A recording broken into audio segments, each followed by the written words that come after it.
Somebody's got to dress up. Hi, good afternoon. Do a quick recap of the Florida game. I think we start off with just a great environment in Tiger Stadium. Excited to see our fan base come out and create a great atmosphere for our football team. Again, I think what's important to point out was an incredible individual performance by Jayden Daniels, who certainly put himself as a Heisman candidate with that performance. But it's been a body of work that certainly, I think he's number one in the nation in total offense, passing touchdowns, rushing yards by a quarterback, pass efficiency. Just an incredible night of offensive football and scoring 52 points, over 700 yards in total offense. Again, the offense ranks top 10 in the nation in 9 categories, number 1 in the nation in total offense, pass efficiency, and plays of 20-plus yards. Also, Jayden Daniels was named the SEC Offensive Player of the Week, and Charles Turner was the SEC Offensive Lineman of the Week. So those awards keep coming down on this offensive group that has been elite all year. So it was fun to watch them. And again, a gritty performance by our football team. We weren't perfect, but our guys played hard for 4 quarters. And, respect the competition, being in the SEC, that you're going to get everybody's best. And I thought we got our opponent's best Saturday night. We flipped the script now and, get ready for a Georgia State team that, obviously comes in with nothing to lose, everything to gain. And for us, still about, looking towards, getting better each and every week. This will be about our preparation. This will be about how we get better in all facets. We want to continue to work towards, our offensive production being consistent week in and week out. We have players that are, certainly at the pinnacle of their particular position that want to continue to stay there, and certainly defensively continue to grow. We're playing a lot of young players. We want them to continue to get better at their craft as well. So excited to be back home again, and we finished the season at home. It's been obviously for us difficult road games. Our team has battled, put ourselves in a position now to finish the season strong. So we'll open it up to questions. Hey, Coach. You mentioned, you talked a little bit after the game about him, but Josh Williams, just watching the film, he had some really prolific blocks that really helped open that game up for Jayden. Just can you talk about it from that perspective, how important the run blocking from your skills players has been this season and how effective that has played in y'all's offense? Yeah, I think you just have to look towards some of the key plays in the game, and in particular the long runs.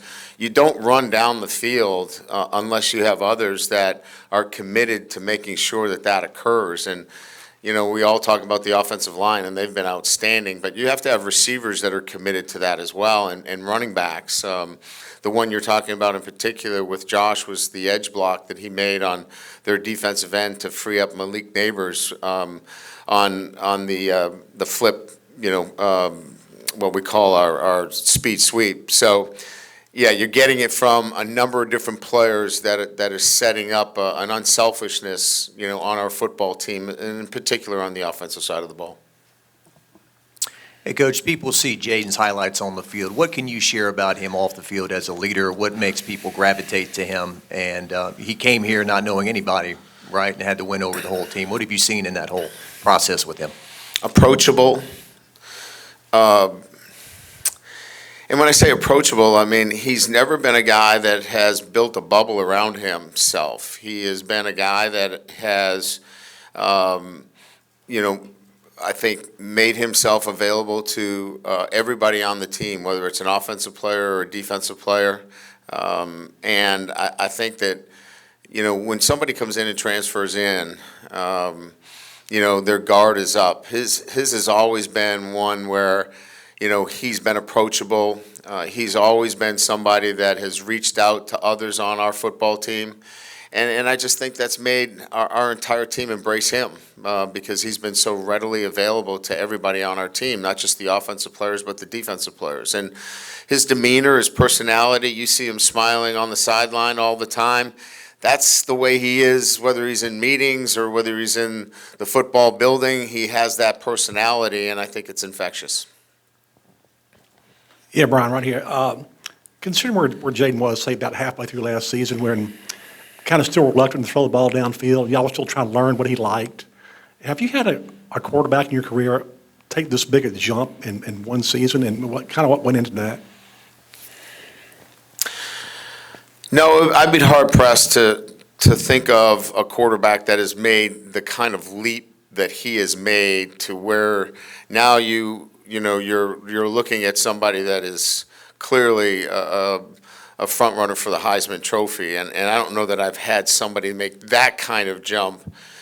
And I think that it starts with it was in him.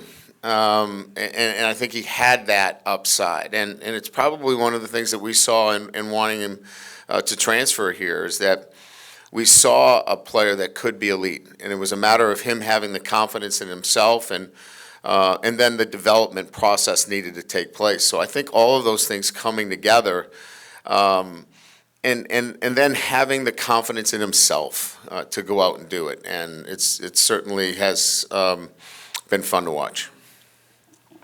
Coach, when you have a quarterback have that kind of success, how much does it help you recruit quarterbacks, or is that more to do about who's on the depth chart at that time?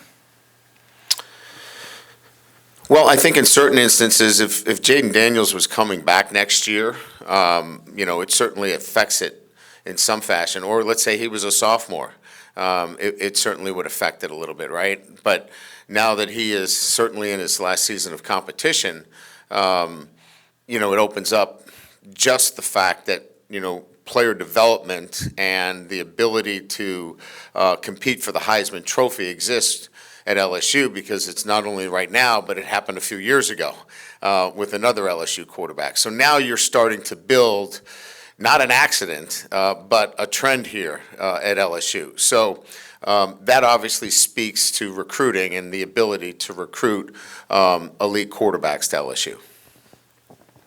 Hey, Coach. Jimmy Lindsay was back in the fold with you guys for this past game. What is he sort of doing with the team, and how is he sort of integrating back with you guys? Yeah, he has just finished his treatments. So he is in a part-time capacity, really.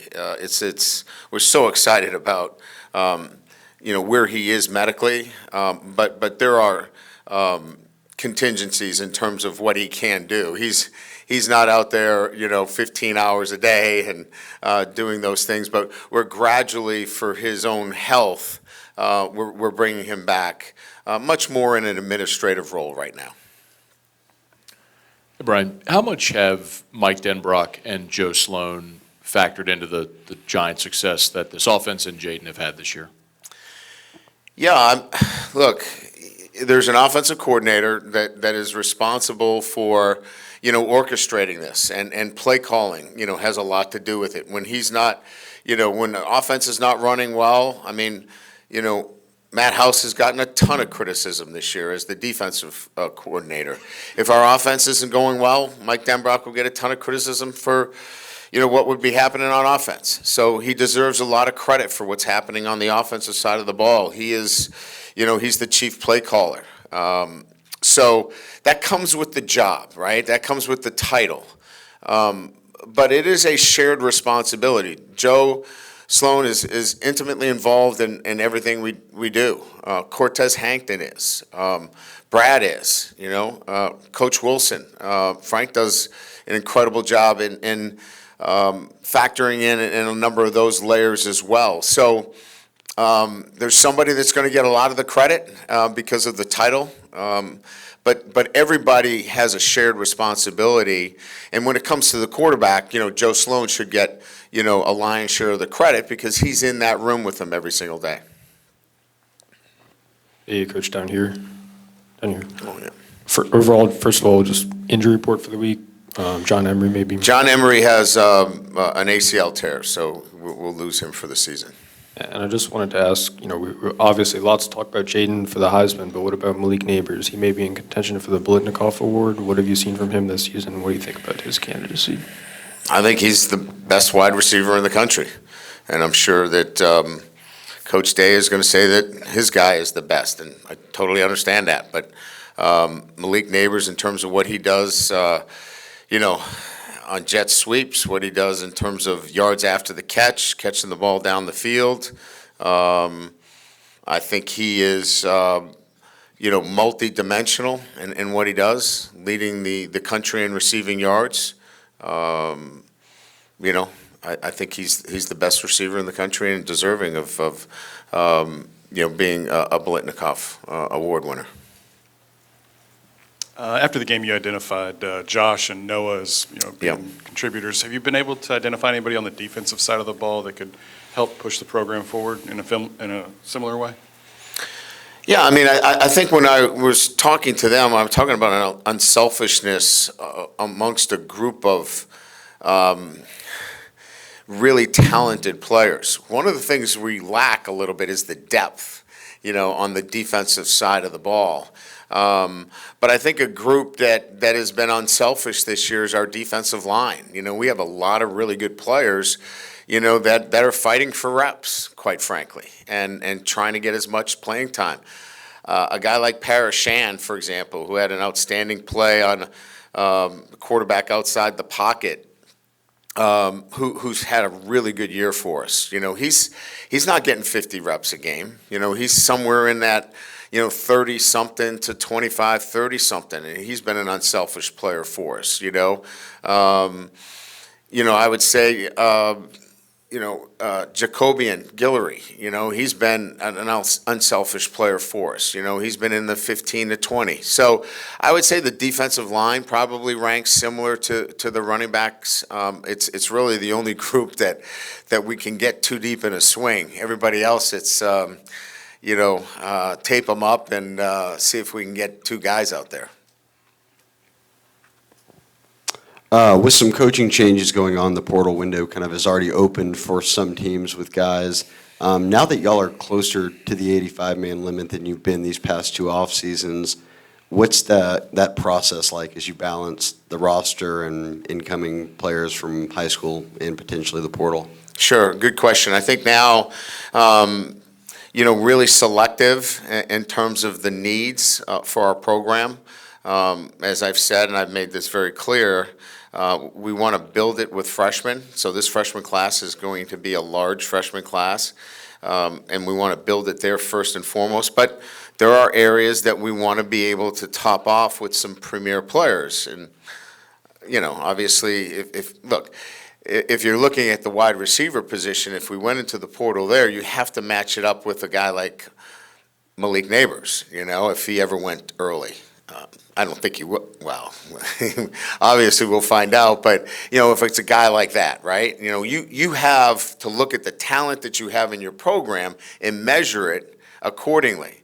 So that's one side of the ball. The defensive side of the ball, then you're measuring the talent that you might lose on defense and be able to measure it accordingly. So it's measuring the talent accordingly to what's available and who might be out there. But it's building it with the freshmen, and then, finding the particular players that might measure up to the players that you have in your program.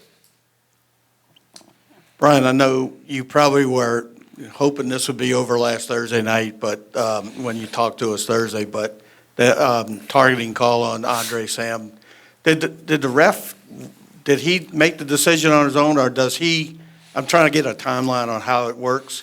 Does he get help from the upstairs, like they rang down? And does he talk to Birmingham, and did they make the final decision on that one? So there was no flag on the play. So that means that there was no call on the field. So they were buzzed, and they were buzzed that there may be a targeting on the field. So that's what stopped play and brought them to review. And upon review, it was determined by the replay official that there was targeting on the play. So where my confusion was the week before was that never was there an official underneath the hood, so to speak, on the side, where they bring down and you actually look at the play. So I was confused that, why wasn't it reviewed? They have subsequently said it was reviewed. Well, my question was, well, why is it reviewed one way and not the other? So you don't need the referee then to review, I guess. So I was just confused as to the process of reviewing. In one instance, there was a review without the referee involved, and on the other one, there was a review with the referee involved. So I was asking for a clarification as to what the process is, because I wouldn't know in that instance that there was a review or not. So on Saturday night, There was a the review. replay official, he ultimately made the decision? Yes, yes. Right up here. Second straight week now, we've seen some of these freshman defensive backs get some really large work. Toviano, Stamps, Ryan Yates had a pretty big role this last weekend. Just how important is this last month for them in terms of just getting the on-field experience for their development this offseason? And just how have you seen them maybe grow in these two games that they've really Yeah, it's absolutely crucial for all of them. And whether they're freshmen or, in their second season of competition. And for some, their second season of competition is not much either. LaTerrence Welch hasn't played very much. Jordan Allen hasn't played very much. He played a lot on Saturday. So even those guys that are out there, it's absolutely crucial, first of all, that they're on film, because we've got to be able to teach off of the film that they have. And then be able to correct and build some confidence with them moving forward. So these are crucial times for them. Kind of back to Ron's question about Jayden last year. I was just curious what that exit interview with him looked like to you, or your memories of it as you sent him off on the offseason, kind of the checklist of things that he's needed to work on, and how much did he really knock it out of the park? Or has this been a process throughout the season? Well, it was a re-recruitment. It was talking about, coming back and recruiting him back and the things that we could do to help him. So once he made the decision that he was coming back for another season, it was then, okay, well, here's the plan. We laid out a comprehensive plan that went from January all the way until preseason camp. And, he invested in it as well. He used his own resources to, throw out on the West Coast and spend time with, people that allowed him to develop. So this was an all-in on both sides, and including Jayden wanting to, put himself in the best position once he made that decision. So there really wasn't an exit interview as much as there was once a decision was made, was, okay, here's the plan, here's what we have for you, and then he letting us know what he wanted to do as well, and then just coming together and executing the plan. Looks like you had a little fun at Chris Doring's expense this morning. We did, and that's hopefully something that we continue to do. Now, I guess we won't do that next year, so he'll. No, next year you go there. You go to Florida. Oh, do we go to Florida? Yeah. Okay, And then well, after that, we don't know. I haven't looked closely enough at the schedule, so that's good for me. Try to get him in another costume next Yeah, year. there you go. From the outside, it seems like one of Jayden's best improvements is going through his progressions, not taking off too early. Yes. Is that one of the best things to you, or what is his biggest improvement to you? The deep ball, pushing the ball down the field with accuracy. I think we all watch games and watch the quarterback, as I call it, ice the puck, throw it out of bounds, not have a chance to make a catch. He's been so good at the deep ball, and being able to hook up on those big plays. I think, one of the things that we do, in fact, lead the country in is plays over 20 yards, plays of 20 plus, 87 of them. And that has to do with certainly runs after the catch, which we're prolific in, but the ability to throw the football down the field would be one. I would say two was in the pocket progressions. I think that is equally as impressive in terms of his development. Given your, appreciate the hockey reference, by the way. Thank you. I was trying to keep us thinking about hockey here in Baton Rouge. It's on the peripheral a little bit, but I kind of like it. I have to explain blue lines after this. Given your nature of past in politics, how do you approach award season and campaigning for your players? Do you try to subtly do it? Do you bring out the hammer? What's your approach? I used to be low key about it, to be quite frank with you, but when you have when you have the opportunity today, I think you have to be able to talk about your players when they're doing something that's so special, and in particular what Jayden's doing. I think it's my responsibility when I have this opportunity in front of the media to talk about something that I haven't seen happen in my 3+ decades as a head football coach, somebody that has developed and has excelled at an elite level.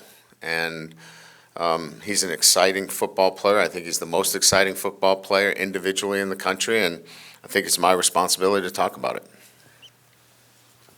it. Coach, is there anyone else in the injury report outside of John?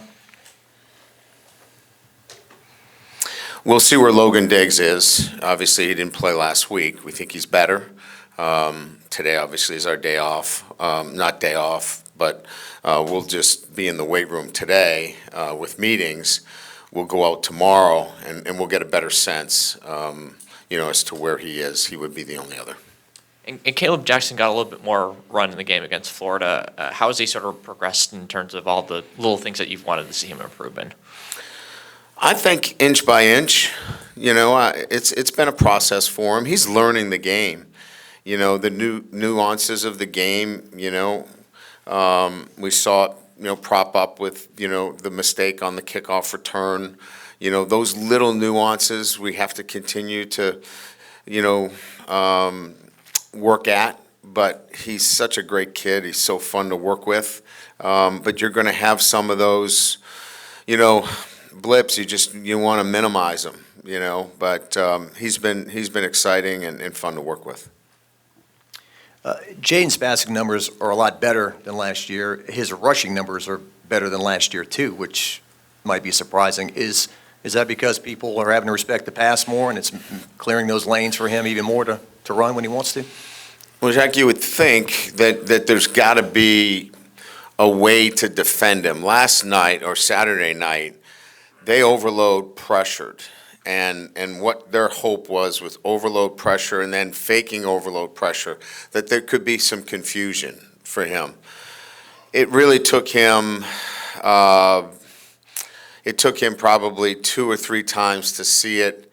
And then once he saw it, he was able to handle it. So the big difference is with him is last year that might have taken him 2 games. He sees it a couple of times. We're able to make the adjustments for him, and then he moves forward. And then if you don't have another look for him, you're going to have some problems. And that's where he has made incredible jumps. Why do you think he's so elusive? Even when people get to him, they can't keep his legs. They can't get his ankles. We've talked about this in with our strength and conditioning team.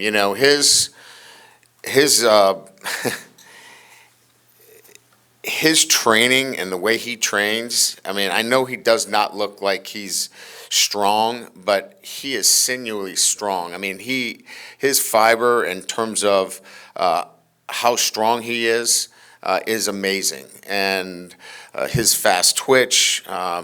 All of the things that require elite athletes to be, he has all those things, and our strength team just marvels at the way he works out. And you're seeing that come to light in the way he plays. Guys have a hard time wrapping him up.